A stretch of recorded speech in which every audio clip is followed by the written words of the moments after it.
make a break here. Go ahead. No, no.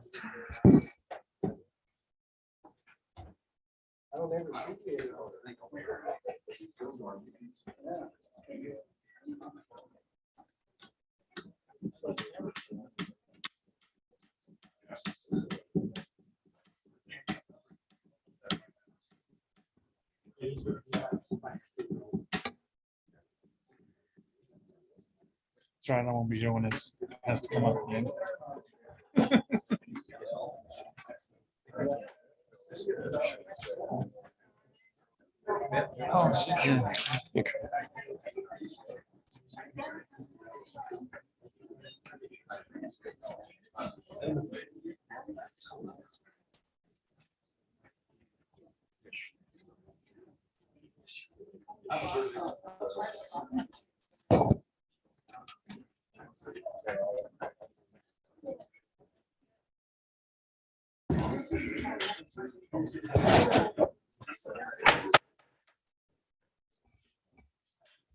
Okay, I'm going to call this meeting to order. We'll have the table with the city attorney and the city administrator lead us in the pledge, please.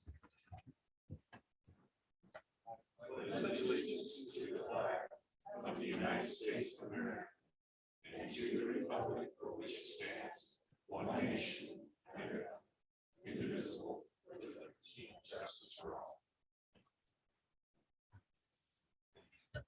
Okay, I'll entertain a motion to approve the agenda. Mayor, Councilman Shetron. I make a motion, we approve the agenda. Second. Okay, it's been moved by Councilman Shetron, seconded by Councilwoman.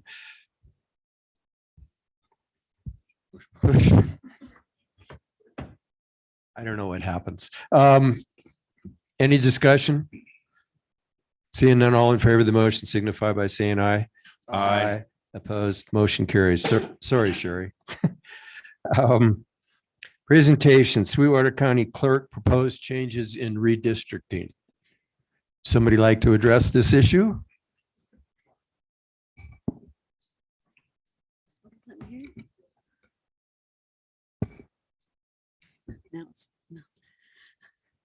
Good evening, council. My name is Cindy Lane. I'm the Sweetwater County Clerk, and I have asked to be here tonight to just go over some of the proposed changes that will be coming up during the redistricting meeting that I'll be discussing with the commissioners on May 3rd. And I just wanted to let everybody kind of be in the loop with it. So if questions come up, you'll understand what I had to do. So that way there's no surprises when it comes up. Due to the redistricting, which of course happens every 10 years during the census, the legislature gets together and redraws all of the district lines, therefore gives us new House districts, potentially, which it did. My personal House district is changing from 18 to 13. So we had to go in and redraw some of the lines to keep our precincts whole and not create, it was going to be around 17 different splits. So therefore we went in, and part of my job is to redraw those lines to make sure that doesn't happen. As you know, sometimes the splits is what creates the problems in elections. Someone gets handed the wrong ballot, then it causes a special election, and we do everything we can to simplify elections and the voting process. So went through, of course, we followed your city ward lines, all of the special district lines, things that I cannot change, and we redrew the precinct lines. So for example, I'll just use mine because I know that number. I am currently precinct 5-4 in Rock Springs. I will go to precinct 5-8. And the reason we have done that, we kept the election district is your first number, so the 5. Your precinct number is the 4. We've combined some together, and in order to do that and keep historical data, we renumber it. If you use the same number, so if I keep 5-4 and just add a few like 5-3 and 5-2 to my data, if you came in and asked me right now to provide the data from the 2016 election, it would reflect the number of people that are currently, I just added to this new district, to this new precinct. So in order to keep that sacred, then and keep all of that clean, we just renumbered some of them. So Green River is going up some higher numbers, but yours didn't have the same impact as Rock Springs did. Rock Springs was chopped up greatly. Green River actually came out pretty good, so it's not too bad. We just had to move a few of them. And so your numbers will just change. And I just wanted to explain that so that you know you're still going to be voting in the same place in Green River, same polling locations. Just that's the number change. So I didn't want to cause any extra confusion out there around. The last 3 years have been fun with voting precincts and polling locations and that type of thing. So I just wanted to be able to explain that to you, what we did. The other thing I want to explain is that Rock Springs had asked us to put the city wards on the county GIS system, which we did not previously have. So of course, since we did that for Rock Springs, we also put Green Rivers in there. So right now there is a proposed map on our system under proposed because it's not approved until the county commissioners approve it. So they did give me permission to put that out there. So you can go in and look if you wanted to and see the changes that happened with your precincts, because there are some lines that did change for Green River. Do you have any questions? Anybody have any questions of our county clerk? Okay, Appreciate the information. all right, thank you.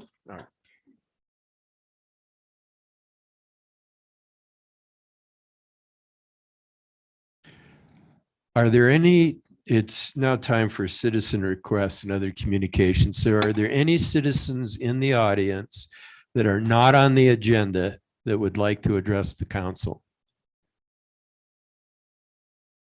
Seeing none, we're moving on. Board and committee appointments. Item A, appointment of Joy Brady to the Historic Preservation Commission. Joy Brady has volunteered to serve on the Historic Preservation Commission. I'm recommending her appointment effective April 19th, 2022. Do we have a motion? Mayor, Councilman Berg. I move to confirm the mayor's appointment of Joy Brady to the Historic Preservation Commission effective April 19th, 2022. Second. Okay, it's been moved and seconded. Is there any discussion? Seeing none, all in favor of the motion signify by saying aye. Aye. Opposed, motion carries. Item 8, ordinances. Consideration on third and final reading an ordinance amending the City of Green River ordinances, Chapter 7, Articles 2 through 9, buildings and building regulations. We've discussed this over and over. And I'll entertain a motion. Mayor? Who's that? Councilman Zimmerman. Thank you, Mayor. I move to approve on third and final reading the amendments to Chapter 7 of the City of Green River Code of Ordinances as they relate to the adoption of the 2021 International Code Council Building Codes. Second. Okay, it's been moved by Councilman Zimmerman, seconded by Councilman Shuttren. Is there any further discussion? Seeing none, all in favor of the motion signify by saying aye. Aye. Aye. Opposed, motion carries. Item B, consideration to approve on third and final reading an ordinance rezoning from B2 downtown business to B1 general business. We've also discussed this, so we're going to have I'll entertain a motion, then we'll have discussion if anybody has a discussion. So we'll entertain a motion. Mayor, Councilman Shuttren. I move to approve on the third and final reading an ordinance to amend the official zoning map of the City of Green River to rezone property located at 1175 Bridger Drive from B2 downtown business to B1 general business. Second. Okay, it's been moved by Councilman Shuttren, seconded by Councilwoman Bushman. Is there any discussion?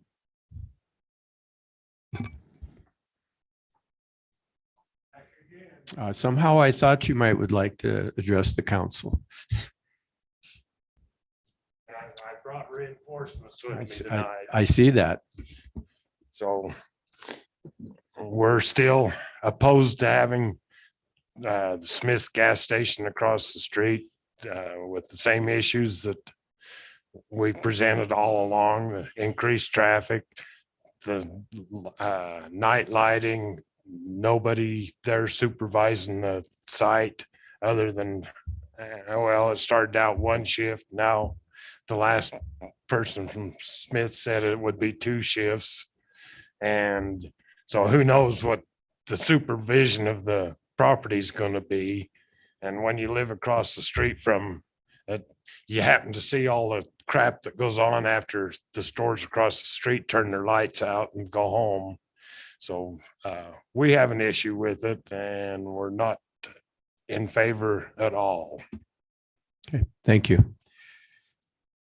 Anybody else want to address the council? Council, do you have anybody? Go ahead, Councilwoman Bushman. Actually, I had a question for Mr. Smith. I actually just wanted to ask, since you're noticing that there was like commotion, you're saying the teenagers, what have you, after hours. Are you seeing that at Loaf and Jug and Smith's after hours as well? Okay. Are you? What? Oh yeah, palm guards. But are they doing anything though? I'm just trying to figure out what exactly are you seeing that's happening after hours?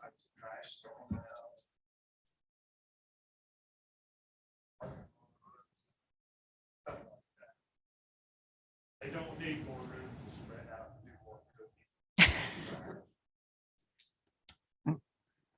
If it was supervised 24 hours a day, since it's going to be open 24 hours. Supervised 24 hours a day. The lights go out, the kids come in. Thank you. Mayor, Councilman Kilpack. I just have one comment, and that is we're not approving of a kiosk. We're only approving of a zone change right now. That's all we're doing. Has nothing to do with the kiosk. Oh. That's got to come under a whole different set of circumstances. So even though this gets approved, that doesn't mean there's going to be a kiosk. That still has to go through its own channels and stuff. So that's all we're doing is changing, is just approving a zone change. I don't know if that helps you, Mr. Smith, but that's all we're doing right now. Reality, zoning change came about because It's in preparation for.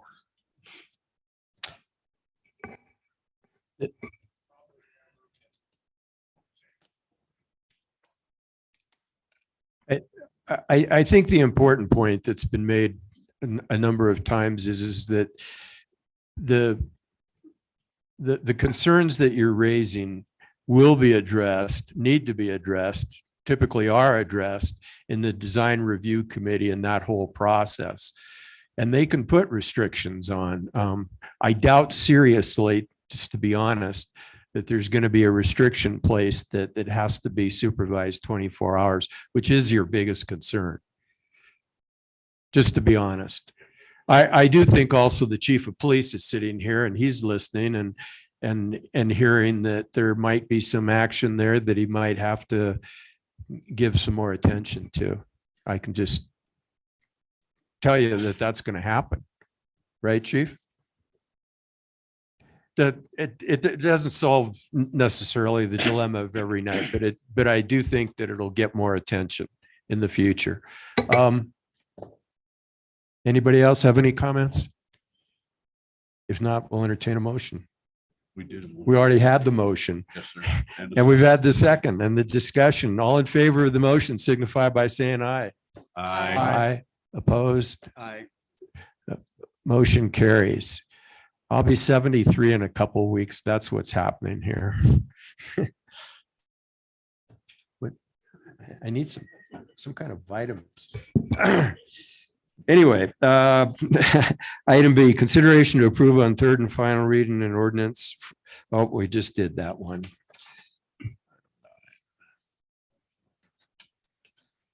Council action items, item A, consideration of the revised 2022 HIDA subcontract awards agreement.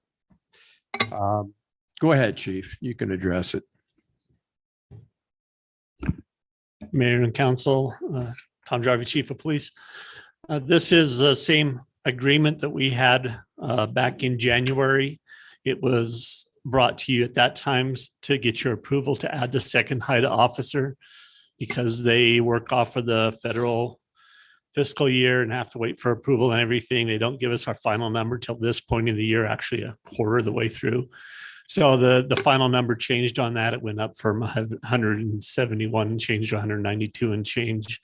Now they have the exact figure that the person who's in that position is making. And I think they must have sharpened their pencil a little bit on the overtime they're going to be making him work. So that's probably the reason for the increase. Yeah, that's good news. Okay, does anybody have any questions of the chief? Seems to be pretty straightforward. We'll entertain a motion. Mayor, Councilwoman Bushman. I move to approve the 2022 HITA subcontract award of $192,894 and authorize Mayor Rust and Chief Jarvie to sign the agreement. Second. Okay, it's been moved by Councilman Bushman, seconded by Councilman Jost. Any further discussion? Seeing none, all in favor of the motion signify by saying aye. Aye. Aye. Opposed, motion carries. Item B, consideration of a memorandum of agreement with the Department of Transportation. Mr. Public Works Director. Good evening, Mayor, Council, Mark Westmisco, Public Works. We've been in some discussion with the Wyoming Department of Transportation. They're pursuing a project on Uinta Drive to improve signals at 3 locations and have requested a little bit of additional room to be able to put some of the equipment in on that. We've been going back and forth on land swap between their right of way and ours and determined that that was probably more problematic than it needed to be. So it should come to the language on an easement that would allow them to put their signal equipment on right of way that belongs to the city of Green River. And here we are.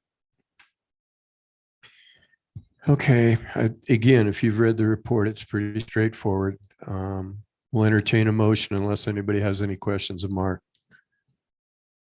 Okay, let's have a motion. Mayor, Councilman Zimmerman. I move to approve the memorandum of agreement with the Wyoming Department of Transportation and authorize the mayor to sign the memorandum of agreement and traffic signal facility easement. Second. Okay, it's been moved by Councilman Zimmerman, second by Councilman Berg. Any further discussion? Seeing none, all in favor of the motion signify by saying aye. Aye. Opposed? Motion carries. Consideration of Amendment 1 to the Land and Water Conservation Fund Grant Agreement. Good evening, Mayor and Council. Brad Rainey, Parks and Recreation Director. Quick summary, this is just an extension to an existing grant agreement. Just a review of what this grant is. We were notified in 2019 that we received it. We approved it in 2020. It's the Land, Water and Conservation Fund. It's to do some riverbank repair at Riverside Park near the kayak feature and replace the playground. 2 months later, all the doors closed and the whole world changed. On the good news portion of that, we got some other grant funds to do some more work there, which includes replacing the pathway and adding lighting to the park, which you just approved, I think, in January. So this allows all the construction to take place at one time as opposed to doing one project, coming back in a year later and doing the other part of the project, hopefully just one closure of the park and we'll do them all at the same time. So this extension is a good thing that we got this. So do you have an idea, Brad, when the construction might occur? Our goal is 2023. So the Okay. pathway and the lighting will be designed over the next year. So Okay, that's why we asked for the extension so that we can kind okay, of bid everything out at the same Okay. time. that'd be great if that happens, right? That's a very well-used facility. Anybody have any comments, questions? Entertain a motion. Mayor, Councilman Shuttron. I move to approve Amendment 1 of the Land and Water Conservation Funds Grant Agreement with the State of Wyoming, Department of State Parks and Cultural Resources, Division of State Parks, Historical Sites and Trails. Okay, it's been moved by Councilman Shuttron, seconded by Councilman Bushman. Any further discussion? Seeing none, all in favor of the motion signify by saying aye. Aye. Aye. Opposed, motion carries. Entertain a motion to approve the consent agenda. So moved. Who said that? Councilman Kilpack. Second. Seconded by Councilman Jost. All in favor, say aye. Aye. Opposed? Motion carries. Mr. City Administrator. Thank you, Mayor and Council. As you saw, Co-Chief Robinson had to leave on a call. We are getting our first taste of the under the new agreement of the county fire call, as we have a fire down in Manila that they are doing right now in BLM, and Forest Service have been contacted. So we're doing that right now. Supposedly it was called out as a 5-acre one. It was about 70% contained supposedly, but the winds, as you know, right now are pretty impressive. So hopefully that's getting taken care of. That in the commissioners today approved the agreement that we had discussed and had workshops on regarding the on the county fire. And so we will have that agreement. They wanted us to approve it tonight. We said we have not advertised it. We haven't put that out for comment, although everything has been looked at, legal's reviewed it, that kind of thing. But we'll do in a more formal action, even though we are continuing to serve in that capacity. So that'll be on the May 3rd, I guess, whatever that first meeting in May is. So the other thing is we, of course, had the finance committee meeting on Monday. And just as an update, we will have the preliminary budget to all of council. The goal is to have it by the 28th, the end of this month. So we'll to go over that. We had some questions that the finance committee were reviewing in terms of direction. We still have some areas that we need to get down to get to that balanced budget number. There's a couple of things that have been a little bit slower coming in terms of trying to realize where we're at. Looking at the inflationary costs that had just come out here a couple of days ago, which were not good. So I'm going to do some adjustments still on that, but we'll have that report out, and then we'll finalize another finance committee meeting after that. And after comments from council, and we'll be continuing to move it forward. That's all I have. Thanks, Reed. Anybody have any questions for the city administrator? Okay, Mr. City Attorney, do you have any comments? I have no report tonight, Your Honor. Okay, thank you, Mr. City Administrator. Appreciate you reviewing all these things that we talk about all the time that you've reviewed. Councilman Zimmerman. Shop local, buy American, please. It's important at this time. Very important. Thank you. Thanks, Councilman Zimmerman. Councilman Berg. I have no report tonight. Thank you, Councilman Berg. Councilman Shuttron. Just a reminder, today's the 264th anniversary of the shot heard around the world, which led to the Revolutionary War and gave us this great country we live in today. So thank you, Mr. Historian. Good job. Councilman Bushman. The only thing I was going to just share is that going to Dick Shuck's funeral yesterday, I was part of the honor guard. It was nice to see Steve there. It was a good gathering. I also did notice that the Space Force flag was up and installed down at the cemetery. So thank you for doing that. I appreciate that. I know the veterans do. But that's all I have. Thank you. Thank you, Councilman. Councilman Jost. Yeah, since the fire chief left already, but I just wanted to compliment those guys. This in the last month, well, less than a month, been around 2 ambulance calls, neighbors and at the theater, but both times the fire I don't think the fire station showed up at the theater, but the police and the ambulance and the professionalism I think those guys showed in all the occasions that I was there was really good. The policemen especially were helpful, courteous to people, the neighbors come around, wanted to get in and see what's going on and with their neighbor and everything else. And they handled everything well, and it was in a blizzard. And, there was a lot going on all of a sudden. And the firemen showed up to help move things around in the house and get people moved and stuff. And everything was just done professionally, and it's nice to see all that. It's inspiring even sometimes, how well they do. And you just don't even think about it till you actually get to see it. So I just want to let them know that it's seen and appreciated. And that's all I had. Thank you, Councilman. Councilman Kilpack. I just want to echo what everybody said, and I agree with them, and that's all I have. All right, well, good job by the council tonight. And the only other thing I want to mention is tomorrow, Wednesday, 12 o'clock at the Hampton, the chamber has their awards for Volunteer of the Year, Distinguished Citizen of the Year, things of that nature. Our senior United States Senator, John Barrasso, is going to be there. Kudos to the senator because he does a great job of coming out to Green River and supporting us, and so we'll be presenting those awards to some very deserving people. And I think a very good point was made by somebody. I won't say that I forgot who it was or anything, because I don't want you guys to believe that, but volunteerism is so important. It just cannot be underestimated how important it is. And just as the Corral Committee has volunteered, we really need to work on that this summer for a whole lot of different reasons to help fund all kinds of different things. We're having shortfalls. Volunteers can do an awful lot of the things that we're not being able to do as effectively. So we really need to consider that as we go ahead with some of these workshops that we're talking about. And with that, I'll entertain a motion to adjourn. Mayor, Councilman Shatron. I make a motion, we adjourn. Second. Moved by Councilman Shatron, seconded by Councilman Berg. All in favor, say aye.